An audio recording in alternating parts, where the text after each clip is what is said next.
Right, so here we go. So we're on question number 6, and we're figuring out about angles. I think we might have started this one. So there's the overall question, and then there's the one you can actually see. So that's the blow-up of part A right there. So this is part A, this picture right there, and there it is blown up. Part A. We're just on B now. Yeah, did we finish A completely? Yeah. Okay, great. So we finished A completely. Let's go right on to B then. There's B. All right, so there's B, and they're saying measure of angle AOB is 15 less than 7 times the measure of angle BOC.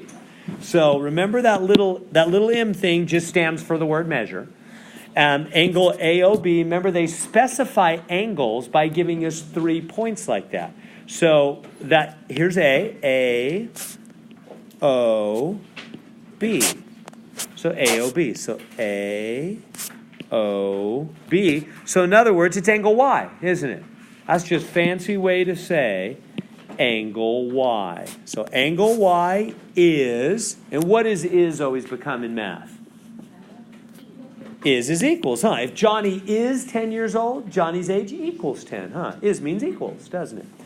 15 less than, no, where does that go? I mean, we all know it's subtract, huh? But is it 15 like that, right? 15 subtract? Or not? No? 15 go at the back? What if it's the middle of a test, and you're like, I don't remember, is it front or back? Shoot, what am I going to do? One thing I learned a long time ago, and I think I try to pass this on, is that all of us think way better with numbers than we do with letters. Letters are just weird. You know, they're going 15 less than 7m-b-o-c. I mean, what's 7m-b-o-c? That's just weird. But so if you're reading something in a word problem situation when there's letters and words and stuff and you're not sure, put in plain numbers. Watch how much better you think. If I was looking at this and going, I don't know if the 15 goes in the front or the back. Which one is it? Then I would stop. This is what I learned to do. And I'd stop and I go 15. I just write myself same phrase, but put in a number, like 100. I go, okay, what if they said 15 less than 100? What would I do? And immediately you know, huh? You go, oh, I know what needs to come first, the 100. It means that. I know that. Oh, well, then the 15 needs to go at the back. See how much better we all think with numbers than we do with letters? So help yourself out that way. If you're ever unsure with some weird phrase, just put in numbers, you'll know. Okay, so the 15 goes at the back. You all are right. I think you already knew that anyway. And then on we go. 15 less than what? 7 times, right? It's right. The 7 is right next to the M, so that means times, doesn't it, when there's no symbol in there? 7 times the measure of angle BOC. What's BOC? BOC. So they specify an angle by giving those 3 points. B to O to C. It's X. So 7x minus 15, huh? Y equals 7x minus 15. Y is 15 less than 7x. Okay, got it, great. So there's an equation with x and y. But if you've got 2 letters, we do have 2, we have x and y, you really need 2 equations, huh?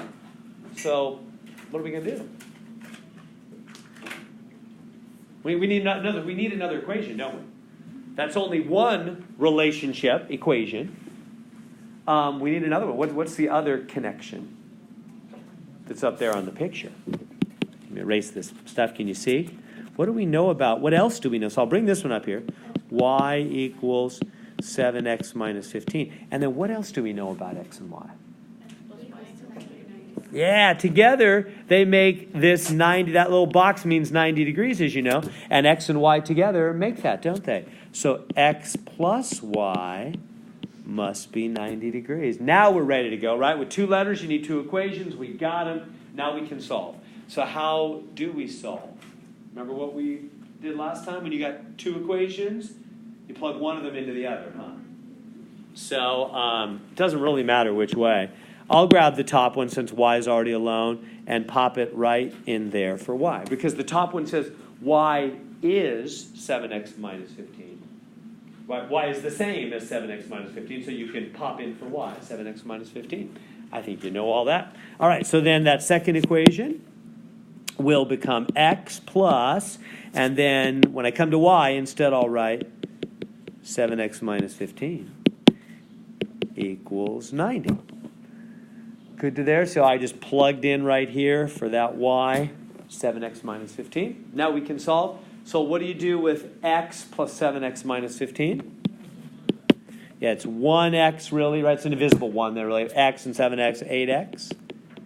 Minus 15 is 90. And you know how equations work, right? X is over here saying, I want to be alone. Get rid of this 15. And then eventually the 8 so that I can be alone. So what's our next step? How do we get rid of that minus 15? Add it. Yeah, you know about all this equation solving stuff. Add the 15. 8x comes on down. These cancel. What's that? 105. Last step. Divide, right? Because that 8 is multiplied. Somebody got that in a calculator? 13.125. Thank you. 13.125. So we got x.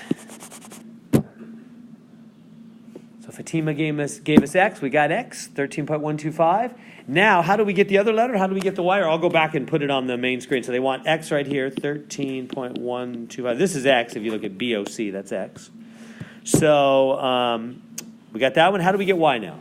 You subtract that number from 90. Yeah, the easiest way would be subtract from 90. You could also plug into this equation here, but that'd be a little more work. Just subtract from 90 because x and y have to total 90, don't they? So just take 90. My x will just, or no, we already got x. Y will just be 90 minus x. So y is going to be 90 minus 13.125. What's that? 76.875? 76.875. That's y. And we're done with part B. Is that good? Questions I can answer? The other thing we could do is we could take this right here and plug it in right there. Yeah, for that x. And then you can solve for y that way. Yeah, maybe just a little bit more work, but not a lot more. But yeah, either way, either equation.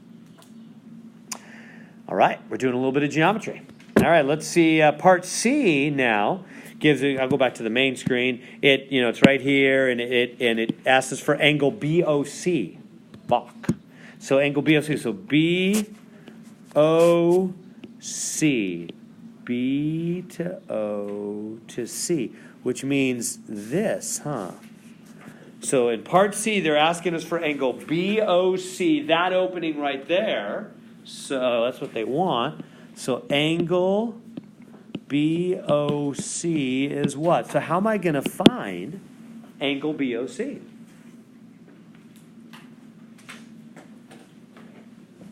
What is BOC in terms of like x and y? It's x plus y, huh? It's those two added together, isn't it?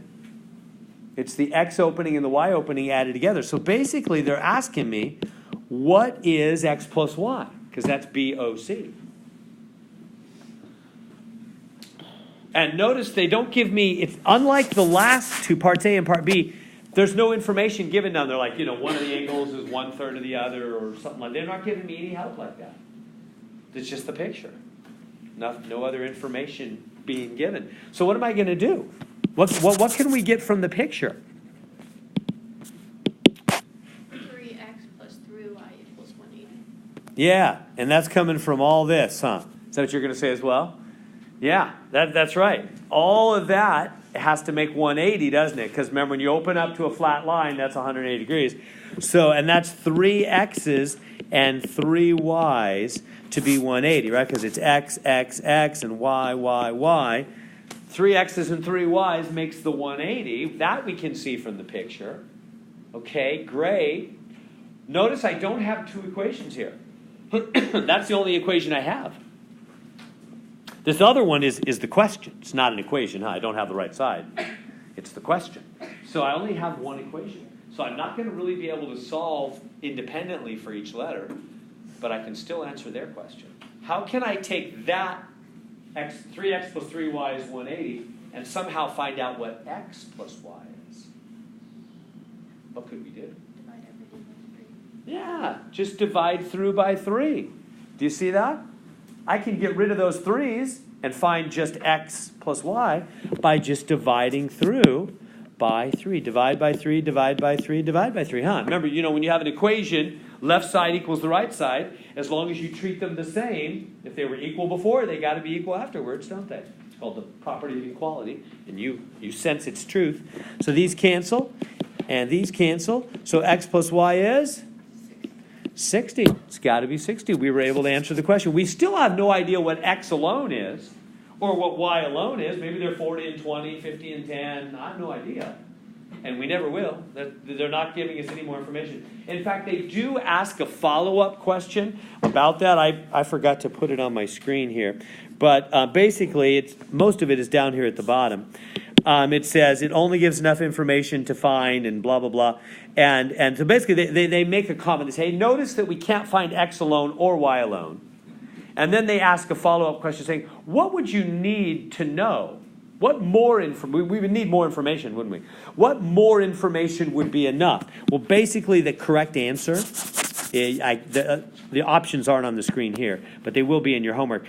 Is if they gave us like these three, right? If they gave us EOD, if they gave us this whole angle here, that would work, for example, if they told us angle EOD, because that would be the three y's added together, wouldn't it? They would just have told us, hey, EOD is, 75 degrees. Well, then I would go, oh, okay, so 3y is 75 then, because EOD is 3y's, isn't it? And then I could solve for y. Y would just be 25, for example, right? So that's going to be the answer to the follow-up question. If they would just give us one more piece of information like that, then I could find y alone, then we could find x alone. But they didn't, so we're done. All we know is x plus y must total 60. Good? Questions on that? All right. Again, I'm moving quick, but feel free to slow me down. I'm glad to answer questions. All right, so they get this picture for us. They got a circle, and we've got some different pieces there. I don't know if you've seen this kind of notation before. That means A and B are parallel. Here's A. Here's B. That means this line right here is parallel to that line right there. They're headed in the same direction. That's the symbolism for parallel. We'll be talking a lot about that in days to come. Let's get to the question. So down here they're asking me for the measure of, notice, arc BC. Not angle, but arc. Do you see the different symbolism that's suddenly being brought in now? They're saying, what's the measure of arc BC? Notice it doesn't say angle BC, right? If you look back to like the last problem, see how it was all about angles, angle BOC, angle EO, whatever. Here, angle BOC, angle AOB, right? Those were angles. So now all of a sudden they're putting this little arc. So what does that mean? That's an arc. It means that part of the circle. So where is it? From B to C, it means this arc right here. And what it equals, it is the same, or it equals, it's the same as the angle that opens the arc at, let's say it that way, at the center. That's crucial.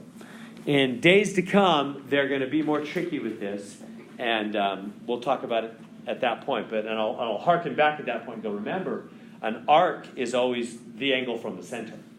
So it's the angle from the center. Yeah, long story short, an arc is the angle from the center. So it's going to be super easy on this question. Nothing fancy here. Later on the practice exam, you'll see they do some trickery with it, and we'll talk more about it then. But today it'll be simple. It just means the angle from the center. So what is BC?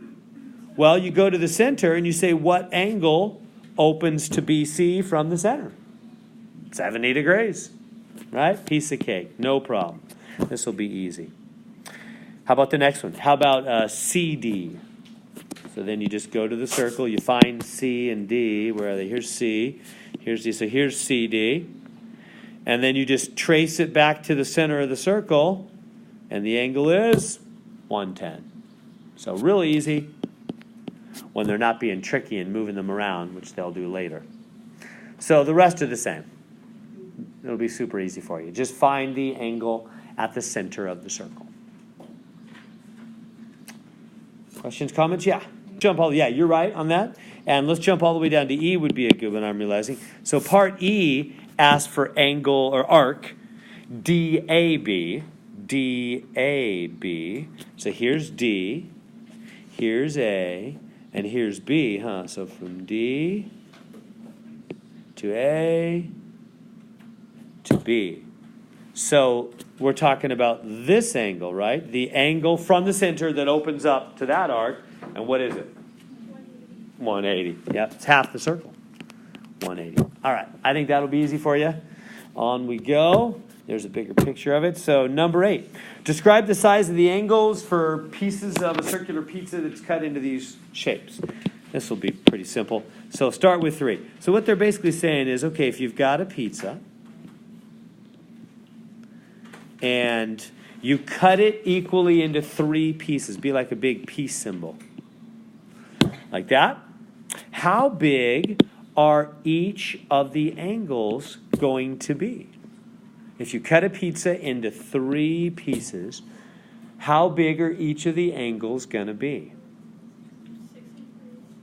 Would you just do 180 divided by 3? All the way around is 360. And that's totally right. Yep, you got it.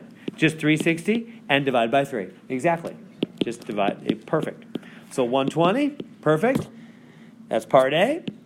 And then part B, same thing, right? We're going to, now they're saying I'm going to take the pizza and break it into, see if I can do that one sort of. Okay. So 5 pieces, right? Part B is 5 pieces.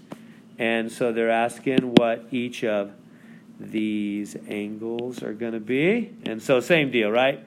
360 over 5. What's that? 72, right? 72, etc. Let's jump down to part D. Part D, they give us a, so part D, they're saying in pieces of pizza. So what's the formula going to be for in pieces of pizza? Yeah, it's just the same thing. You just put it over an in, huh? So you just divide by the number of pieces. Yeah. To find the central angle. Good. All right, on we go. Number 9. Okay, now number 9 is kind of tricky. They're going to ask us a million questions, kind of like that other one we did last time. So, and these are tricky. Are you feeling tricky this morning at 9:20 in the morning on Friday morning? A little tricky. All right, here we go. It's all true, false with explanation. Any 2 distinct lines that do not intersect are parallel. Now, there's a couple words in there I want to make sure you're real clear on. Distinct. Why are they using the word? What does it mean when they say distinct? It just means different. Just a fancy word for different. So in other words, they can't be the same line. We're talking about 2 lines that are not the same line. 2 different lines. So 2 different lines that don't hit each other. So let's try that. So we got one line like that, and I've got another line like that. It's not very straight, but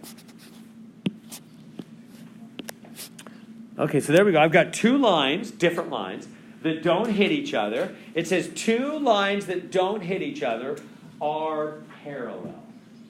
Is that true? Not true. What about those 2 lines? Are those 2 lines parallel that I just drew? No. Remember, parallel means same direction, huh? So those lines are not parallel. Do those lines hit each other? They will. Yeah, I'm stopping them short, but they would hit. So they're gonna. The lines go forever. Notice that they said line, not line segment, right? So lines go forever in both directions. Yeah, so they would hit each other. I'm just stopping them short. But if you kept them going like that, they're gonna hit each other. So the only way we can keep them from hitting each other, since they go forever, that's what a line does, is do what? Make it parallel, right? So we make them parallel, perfectly parallel, and they go forever, then they won't hit each other. But there's another way, huh? They're on a different plane. Yeah. Right? So first off, let's go back to the question. Any 2 different lines that don't hit each other must be parallel. At first that seems true. Like, yeah, I guess so. If they don't hit each other, they've got to be parallel. Since they go forever, the only way they're not going to hit is if they're parallel. But that's just flat two-dimensional thinking, huh? If we bring in the third dimension, no, they don't have to be parallel and not hit each other. They could be like, my arm going this way, my arm going that way. Those aren't parallel, but they're not hitting each other. In fact, let me draw a box for you. That'd be better than me just holding up my arm. So if you draw a box, this is all about geometry here, this whole course, which I like because you can see it. So that is if I can draw it. So, and bring in enough images, then we can see it. Yeah, so imagine the box like the box we did last time. And if you talk about the line that's down here in the front bottom edge, okay, and the line that's back here on the back right edge. Now, those two really don't hit each other, even though, flat it looks like they do. You can picture the 3D. That back green line and that front purple line are not parallel. And they're not hitting each other. So it's a false statement, isn't it? A is a false statement. Those are two different lines. They do not intersect, but they're not parallel. They don't have to be parallel when they're in different planes. What do you call two lines that are in different planes? Skew. Remember that from last time? So that's which of those is that answer? A, B, C. Here's the options here. It's false because the lines could be skew. Yeah, it is just A, isn't it? It's false because the lines could be skew. They could be not intersecting and still not parallel because they're skew. They're in different planes. All right, good. Looks like you are feeling sharp. All right, so then B. If a plane contains one point of a line, then it must contain the entire line. Is that true? So a plane, flat, two-dimensional surface. If a flat two-dimensional surface, has one point of a line, then it's got to have the whole line. If one point of a line is on a plane, then the whole line is on that plane. Is that true? Or is it false? And if it's false, show me a counterexample. Show me a case where there's a point on a plane that doesn't contain the whole line. What do you think? Cam, you got one?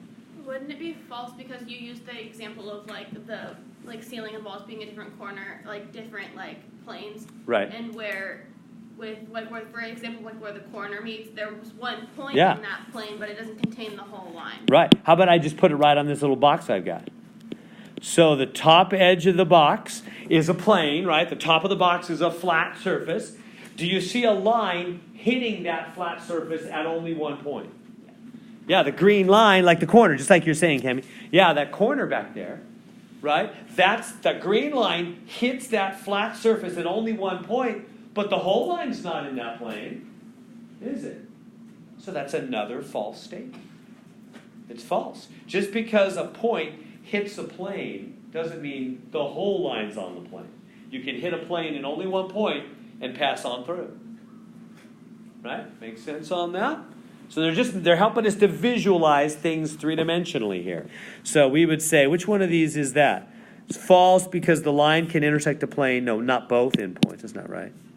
It's false because the planes do not contain points. Yes, they do. It's false because the line can intersect at only one point. Yeah. It hits at only one point. Doesn't have to be wholly in the plane. Good there. Question C. For any two distinct points, that weird symbol. That looks pretty weird. I haven't shown it to you yet. It's very simple. Let me show you what that means. When they write, which way did they do it? They put the line first. Okay. So when they write this kind of symbolism like this, A, B, what that means, that first off, notice there's no arrows on that, right? That means a line that goes from point A to point B, but what's the hole at A mean? Well, I just said it. It means there's a hole there. It's not there. Point A, the edge, the left edge, is missing. That's what that means. So, I don't know if you remember that from your algebra days, but when they put a hole, it's like it's been drilled out. They just drilled out a hole there. So point A is actually not there, but point B is there, right? Solid dot at B, B is there. So A is missing, but B is there. I'm scribbling kind of fast here. So A is missing, but B is there. So when they write this, this means, that's the shorthand notation, for a line segment that goes from A to B, but A is missing. And it ends, right? There's no arrows on this one, so it stops at A and B, and A is actually missing. So they're asking us on that question, is that equal to, is that completely in every way the same as the line segment that goes from A to B with the hole on the other end? So that would be a line like this, from A to B, where B is missing. Are those exactly the same in every way? Well, no. I mean, they're close, but one of them is missing A, the other is missing B. So no, they're not completely and totally the same, is the answer. One of them is missing point A, the other one's missing point B. Otherwise, they're the same, but no, they're not completely the same, is the answer. So which one of these options says that? It's false because A are both rays. No, they're not rays. It's false because they're both half-closed segments. That's true, between A and B. But is directed left to right? Well, it has nothing to do with direction. There's no arrows. That's not right. It's false. It must be this one. A and B are both half-open segments. True. But this one includes B, not A, right? Well, this one includes A, not B, right? There it is. Option C. So just getting used to that notation. It's a simple question. On that, just means one of the endpoints is missing. And finally, two more. Part D, array contains no endpoints. What's array? Yeah, it has a dot on one side and like an arrow on the other, right? Remember, line segment, dots on both ends. Line, arrows both ends, ray, half and half, huh? So, is that true? Ray contains no endpoints? No, we're looking at an endpoint. Array has an endpoint. It has one endpoint, not two. So, these are all false so far. So, it's false. Array contains one endpoint. Is the answer to that. And last question on this one. Part E, two skew lines can be coplanar. Co means with, can be with each other on the same plane. Is that true? No, that's the very definition of skew. They're not on the same plane, right? Right? That's like, the top, that's like the green line and the purple line on the box there, right? The green line is on a different plane than the purple line. No, that's the whole point of the word skew. It means they're different planes. So it's A here, right? It's false. Skew lines cannot be contained in the same plane. They're just testing if we still have the word skew down. Questions on any of those? All making sense? All right. Let's keep moving. Physical models, parallel lines. Which one of these would be an example, real life example? So what's nice about I'm kind of excited about teaching geometry. I haven't taught it for a long time. Because you can see it, and it's all in the world around us. It's not so theoretical. So, so what are some real examples of, which one of those is a real example of parallel lines? Yeah, the railroad tracks, huh? Railroad tracks, parallel lines. All right, how about the next one? Physical model for a right angle. Which one of those is a right angle?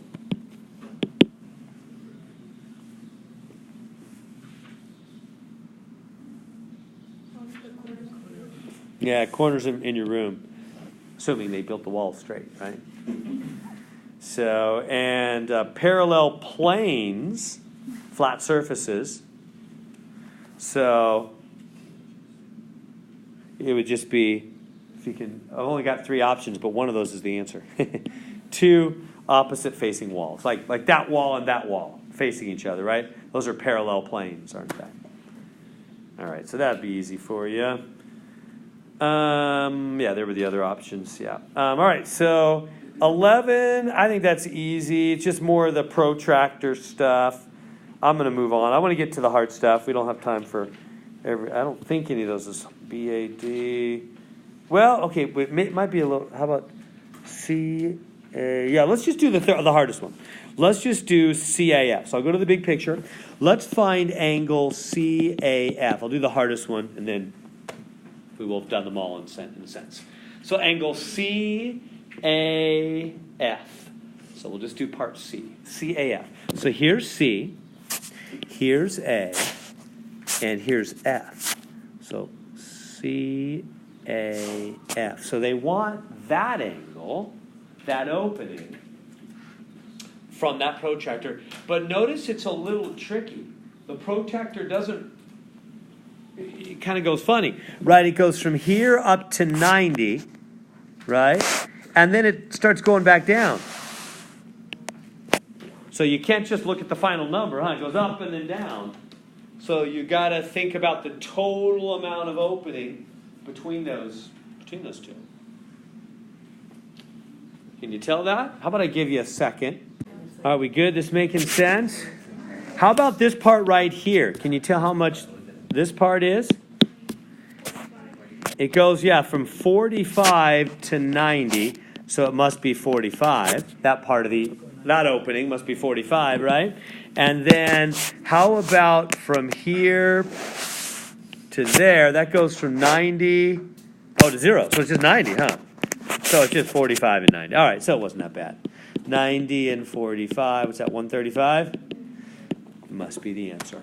Just got to be careful to see the different sections on that. Good? Other comments or questions on that?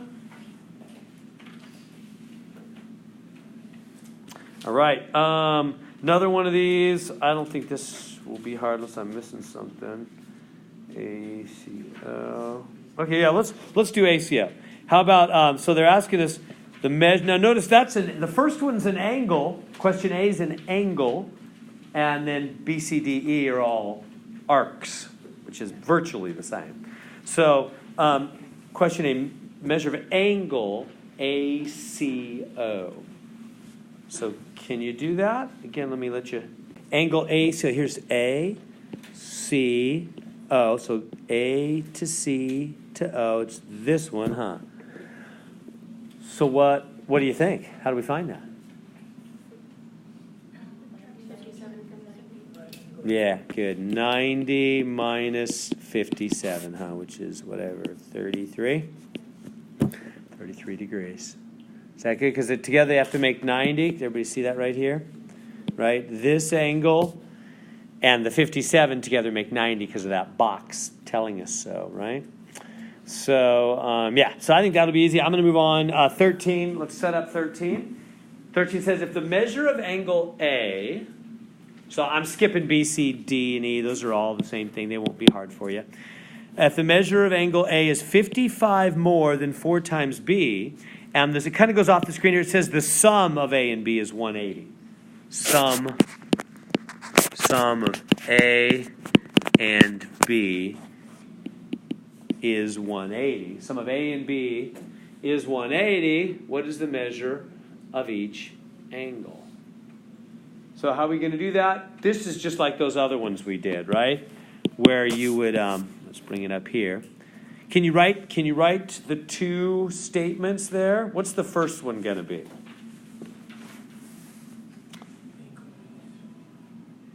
So what's this statement going to be?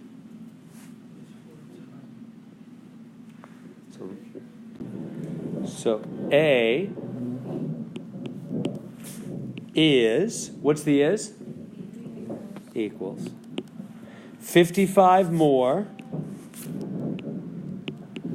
55 added to 4 times B. 4 times B, right? We good there? And then the second one, A plus B is 180. The sum of A and B is 180. And then what would we do from there? So it's just like what we did earlier, half an hour ago, when we had the two equations. Remember what you plug one of them into the other. Remember how that works? When you have two equations, two letters, you plug one into the other. So you grab this one, for example, and pop it in right there for A, right? Because A equals 55 plus 4B. So that means A is the same as 55 plus 4B. So you can pop in 55 plus 4b in there for A, huh? Plus B equals 180. Now we have an equation that only has B. So we can solve when there's only one letter, right? And so to solve that, 4b and b makes 5b.